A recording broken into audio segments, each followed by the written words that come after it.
अब में जरूरी नहीं है कि आपको नॉनवेज खाना चाहिए, फर्ज नहीं है। और आप जानते हैं कि ये हमारा दूसरा कॉन्फ्रेंस है इस बड़े मैदान में, सुमैया ग्राउंड में। लास्ट ईयर ये सुमैया ट्रस्ट है, माशाल्लाह बहुत अच्छे लोग हैं। एक हफ्ता पहले कॉन्फ्रेंस के पहले कहा कि हम नॉनवेज में नहीं मानते, आप नॉनवेज इस मैदान पे सर्व नहीं कर सकते। हमने कहा कि हम 9 महीने पहले बुक कर चुके, एक हफ्ते पहले आप बोलते ऑलरेडी स्टॉल दे चुके, ये नामुमकिन है। तो उनने अल्हम्दुलिल्लाह सुम्मा अल्हम्दुलिल्लाह हमारी बात रखी और लास्ट ईयर हमें नॉनवेज खाने की इजाजत दी।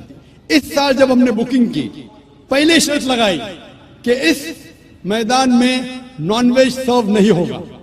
हमने कहा ये आपका ख्याल है, हम आपके ख्याल की इज्जत करते हैं, क्योंकि इस्लाम में नॉनवेज खाना फर्ज नहीं है। इसीलिए आप देखेंगे फूड कोर्ट में भी नॉनवेज सर्व नहीं कर रहे। हमारे जो मुकर्रिरीन हैं, इस्लाम के विद्वान हैं, उनको भी हमने कहा, हमने माजरत चाहिए कि इस ग्राउंड पे हम आपको नॉनवेज नहीं सर्व करेंगे, क्योंकि ये मुसलमान की जबान है। हम जब जबान देते हैं उसका पालन करते हैं। आपका सवाल, जैसे मैंने कहा कि मुसलमान को नॉनवेज खाना फर्ज नहीं है, लेकिन क्योंकि अल्लाह सुब्हाना व तआला ने हमें इजाजत दी है। कुरान मजीद में लिखा है सूरह माइदा सूरा नंबर 5 आयत नंबर 1 में कि वो जानवर जो आपके लिए हलाल है, 4 पांव के, जो आपके लिए हलाल है उसको आप खा सकते हैं। लिखा है सूरह नहल में सूरा नंबर 16 आयत नंबर 5 में भी कि वो जानवर जो आपके लिए हलाल है उसका गोश्त आप खा सकते हैं। ये लिखा है सूरह मोमिनून में सूरा नंबर 23 आयत नंबर 18 में भी। कई जगह लिखा है कि आप हलाल जानवर का गोश्त खा सकते हैं। जब कुरान मजीद में हमारे खालिक, हमारा रब, हमारा अल्लाह सुब्हाना व तआला परमिशन देता है तो हम क्यों ना खाएं। आज की साइंस ये कहती है कि वेजिटेबल्स में टोटल प्रोटीन नहीं है। हमारा जो जिस्म है, इंसानी जिस्म, इसके अंदर 8 अमाइनो एसिड्स नहीं बनते। 8 अमाइनो एसिड्स बाहर के फूड, बाहर के खाने में आना जरूरी है।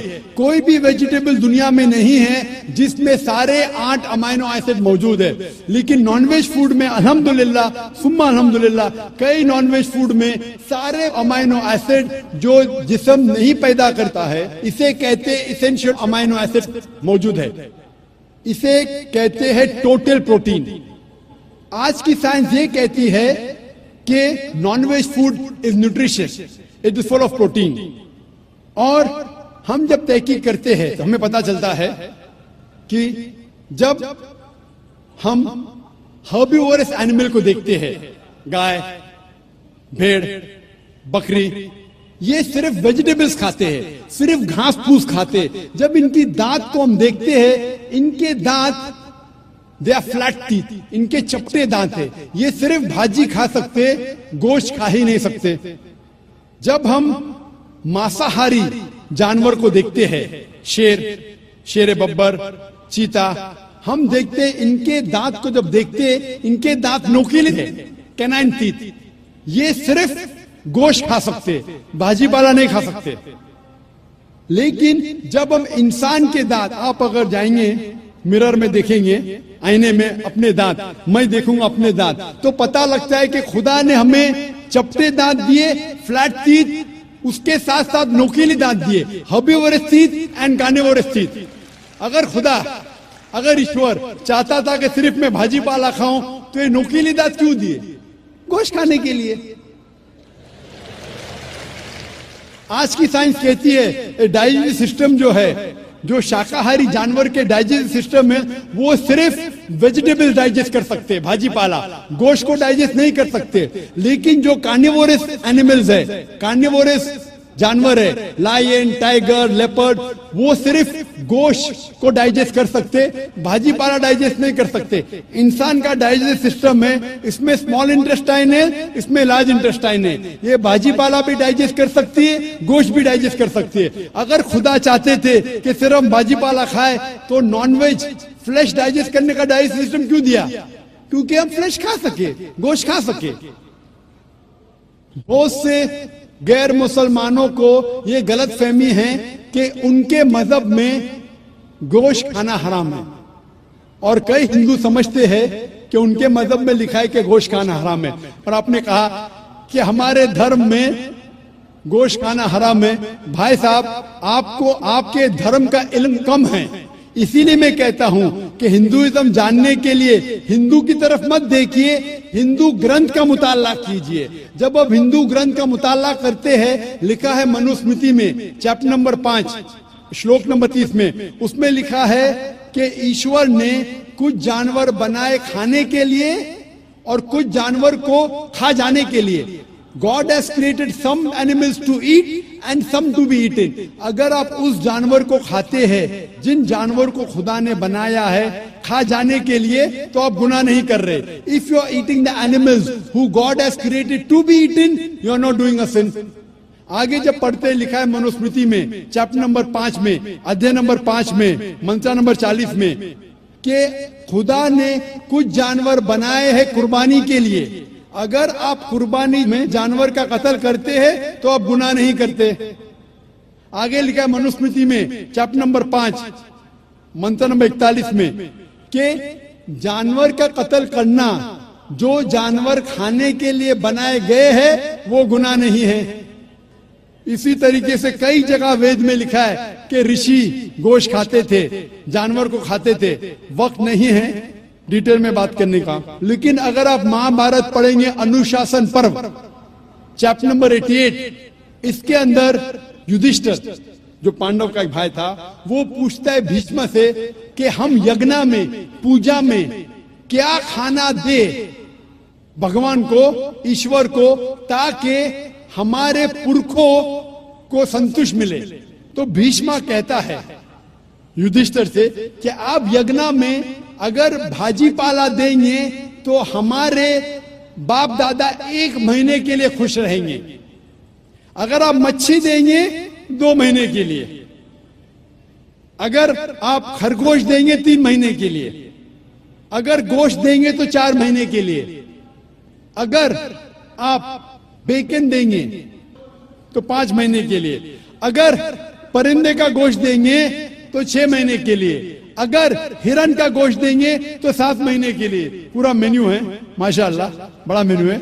उसके आगे लिखा है अगर आप गाय देंगे तो पूरे 1 साल के लिए हमारे बाप दादा संतुष्ट रहेंगे, और अगर गेंडा राइनोसरस देंगे तो 20 साल के लिए हमारे बाप दादा खुश रहेंगे। पूरा मेन्यू है। क्या चाहते हैं बोलो? मच्छी, खरगोश, क्या चाहते हैं बोलो? ये आपके ग्रंथ में लिखा है, मेरे ग्रंथ में नहीं। हमारे ग्रंथ में सब चीज खाने की इजाजत नहीं, सिर्फ वो चीज जो हमारे लिए हलाल है। इसी तरीके से बाइबल में भी लिखा है आप गोश्त खा सकते।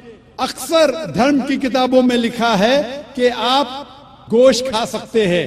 आप मेरा अगर एक डिबेट देखेंगे जिसका मौजू था is eating non vegetarian food permitted और prohibited for a human being, क्या इंसान के लिए गोश्त खाना हलाल है या हराम है? और मैंने डिबेट किया था एक जैन के साथ जिसका नाम था रश्मिबाई झवेरी। वो इंडियन वेजिटेरियन कांग्रेस का सदर था, प्रेसिडेंट था। वो दुनिया भर घूमता है बताने के लिए कि नॉनवेज हराम है, और उसने मुझे चैलेंज किया। मैंने कहा भाई आपस में बैठ के बात करेंगे। नहीं, पब्लिक में चैलेंज किया, डिबेट करेंगे। मैंने कहा अच्छा आ बेल मुझे मार। तो मैंने कहा ठीक है भाई पब्लिक में। बोला मैं लोग को लेके आऊंगा। मैं बोला लेके आओ। तो पाटकर हॉल के अंदर 1998 में तकरीबन 10 साल पहले डिबेट किया। वो देखेंगे सारी डिटेल्स है। लेकिन हिंदू मजहब की किताब में ये लिखने के बाद कि गोश्त खा सकते, फिर भी कुछ हिंदू शाकाहारी क्यों हैं, वेजिटेरियन क्यों? क्योंकि वो मुतासिर हो रहे थे बाकी फलसफे के साथ जिसमें कहा गया है नॉन वायलेंस। और कुछ जैन मानते कि ईटिंग नॉन वेज इज हराम, इज प्रोहिबिटेड। और हम जब पूछते क्यों जानवर का गोश्त खाना हराम है, तो वो कहते हैं कि घास और भाजी पाला के अंदर जिंदगी नहीं है, जानवरों में जिंदगी है। जब आप कोई जिंदगी लेते हैं, किसी का कत्ल करते हराम है। आज साइंस तरक्की करने के बाद पता चलता है कि वेजिटेबल्स में भी जान है, भाजी पाला में भी जान है, तो वो जरा अपनी फिलॉसफी को तब्दील करते। ठीक है, हम जानते हैं कि वेजिटेबल्स में जान है, लेकिन वेजिटेबल्स डोंट फील पेन, वो दर्द को महसूस नहीं करते। जानवर दर्द को महसूस करते, इसीलिए वेजिटेबल्स खाना गुनाह नहीं है, जानवर को खाना गुनाह है। अभी साइंस तरक्की करने के बाद हमें पता लगता है कि वेजिटेबल्स को भी दर्द होता है, लेकिन ये दर्द इंसान को सुनाई नहीं देता। वेजिटेबल्स भी अफसोस करते हैं, वेजिटेबल्स भी रोते हैं, लेकिन हमें सुनाई नहीं देता। तो अभी उनका फलसफा बदल गया। वो कहते हैं अच्छा ठीक है, हम मानते हैं कि वेजिटेबल्स में जान है, वेजिटेबल्स को दर्द महसूस होता है, लेकिन वेजिटेबल के पास तकरीबन 3 सेंसेस है, जानवर के पास 5 सेंसेस है। इसीलिए जानवरों की जान लेना बड़ा गुनाह है बनिस्बत वेजिटेबल्स की। मैं कहता हूं सिर्फ डिबेट के तौर पे, argument, for sake of argument, मैं आपकी बात मानता हूं। क्या वेजिटेबल्स के 3 सेंसेस है और जानवर के 5 सेंसेस है? मैं उस शख्स से सवाल करता हूं कि मान लो आपका छोटा भाई गूंगा और बहरा पैदा होता है, वो सुन नहीं सकता है, बोल नहीं सकता। जब वो बड़ा होता है तो एक इंसान आपके छोटे भाई का कत्ल करता है, क्या आप जाके जज से कहेंगे मी लॉर्ड इस कातिल को कम सजा दो क्योंकि मेरे भाई के पास 2 सेंसेस कम थे, वो सुन भी नहीं सकता था, बोल भी नहीं सकता था? आप उल्टा कहेंगे मी लॉर्ड जज इस कातिल को डबल पनिशमेंट दो, डबल सजा दो, वो तो मेरा भाई मासूम था, बेचारा सुन भी नहीं सकता था और बोल भी नहीं सकता था। इस्लाम में 2 सेंसेस कम या ज्यादा के वजह से कोई खाना हराम या हलाल नहीं होता है। जो चीज आपके लिए तैयब है वो आप खा सकते हैं। इसी तरीके से कई वजह। लेकिन अगर कोई नॉन मुस्लिम मुझसे ये कहता है कि मैं वेजिटेरियन हूं, मुझे कोई गिला शिकवा नहीं, आपको नॉनवेज पसंद नहीं है आप मत खाइए, लेकिन कोई नॉन मुस्लिम, कोई गैर मुसलमान, कोई हिंदू मुझसे कहता है कि आप जानवरों का कत्ल करते हैं, वो गुनाह है, तो मैं उनसे कहता हूं इस बात को मैं तस्लीम नहीं करता हूं। आप अगर गोश्त नहीं खाना चाहते हैं, मैं आपसे खुश हूं। अगर हिंदुस्तान में सब गैर मुस्लिम गोश्त खाने लगेंगे तो गोश्त का भाव बढ़ जाएगा। तो मुझे कोई गिला शिकवा नहीं अगर गैर मुस्लिम गोश्त नहीं खाते, लेकिन अगर मुझसे कहते हैं कि गोश्त खाना गुनाह है तो मैं ये जवाब देता हूं। अभी आपको संतुष्ट हो चुका होगा कि साइंस के मुताबिक, आपके मजहब की किताब के मुताबिक, कुरान के मुताबिक गोश्त खाने की इजाजत है सारे इंसान को। Respected to Jakir Saab, I am Satyanarayana from Yemenur, Kurnool district. के अलावा हिंदू धर्म में है और उसका क्या नाम है? दूसरा सवाल है क्या कलयुग आ चुका है? तीसरा सवाल है क्या हम श्री कृष्ण श्री राम को पैगंबर मान सकते हैं? और चौथा सवाल है कल के अवतार के बारे में। पहला सवाल कि शैतान का क्या नाम है? तो शैतान का सदर है, उसका नाम कुरान मजीद में इब्लीस है, लेकिन कुरान मजीद में कहा गया सूरह नास में कि वो लोग जो दिल में वसवसा डालते हैं आपके दिल में और फिर हट जाते हैं, वो इंसान में से और जिन में से है। शैतान कुरान मजीद के मुताबिक इंसानों में से भी शैतान है और जिन में से भी। इंसान और शैतान दोनों को फ्री विल दिया गया है। हम चाहे तो अल्लाह की बात मान सकते हैं, चाहे तो नहीं मान सकते। जो लोग को फ्री विल देने के बाद जो अल्लाह सुब्हानहू व तआला की बात मानते हैं वो फरिश्ते के ऊपर हो जाते हैं, जो अल्लाह सुब्हानहू व तआला के खिलाफ जाते हैं उसे कहते हैं शैतान। तो शैतान इंसानों में से भी है और जिन में से भी है, और इसका जिक्र दिगर मज़ाहिब की किताब में भी है। शैतान डेविल बोलो, अंग्रेजी में डेविल कहते हैं, बाइबल में उसका नाम है डेविल। उस तरीके से हिंदू मजहब बाकी मजहब की किताब में भी लिखा है शैतान, और पारसी किताब में अहरमान। तो हर मजहब में there is an evil force, उसे शैतान कहो, डेविल कहो, इब्लीस कहो। आपका दूसरा सवाल है जो कलयुग, ये कलयुग आ चुका है। आपका तीसरा सवाल कि हम श्री कृष्ण श्री राम को पैगंबर मान सकते हैं कहने। मोहम्मद सल्लल्लाहु अलैहि वसल्लम फरमाते हैं, सही हदीस है मिशकात अल-मसाबी की जिल्द नंबर 3 में, हदीस नंबर 5373 में, जिसका जिक्र आता है अहमद इब्न हंबल में जिल्द नंबर 5 में, सफा नंबर 265 और 266 में। अल्लाह के रसूल फरमाते हैं कि अल्लाह सुब्हाना व तआला ने इस जमीन पे 1,24,000 पैगंबर भेजे हैं, लेकिन नाम से कुरान मजीद में सिर्फ 25 का जिक्र है। आदम अलैहिस्सलाम, नूह अलैहिस्सलाम, इब्राहिम अलैहिस्सलाम, मूसा अलैहिस्सलाम, ईसा अलैहिस्सलाम, मोहम्मद सल्लल्लाहु अलैहि वसल्लम, नाम से 25। लेकिन कुरान मजीद में लिखा है सूरह फातिर में सूरा नंबर 35 आयत नंबर 24 में, व इम मिन उम्मतिन इल्ला खला फिहा नज़ीर, नहीं है कोई उम्मत जिसमें अल्लाह सुब्हानहू व तआला ने खबरदार करने वाला नहीं भेजा। अल्लाह ताला फरमाते सूरह रअद में सूरा नंबर 13 आयत नंबर 7 में, वलिकुल्लि कौमिन हाद, और हर कौम में हमने हिदायत देने वाला भेजा। नाम से सिर्फ 25 का जिक्र है। अल्लाह के रसूल फरमाते 1,24,000 पैगंबर है।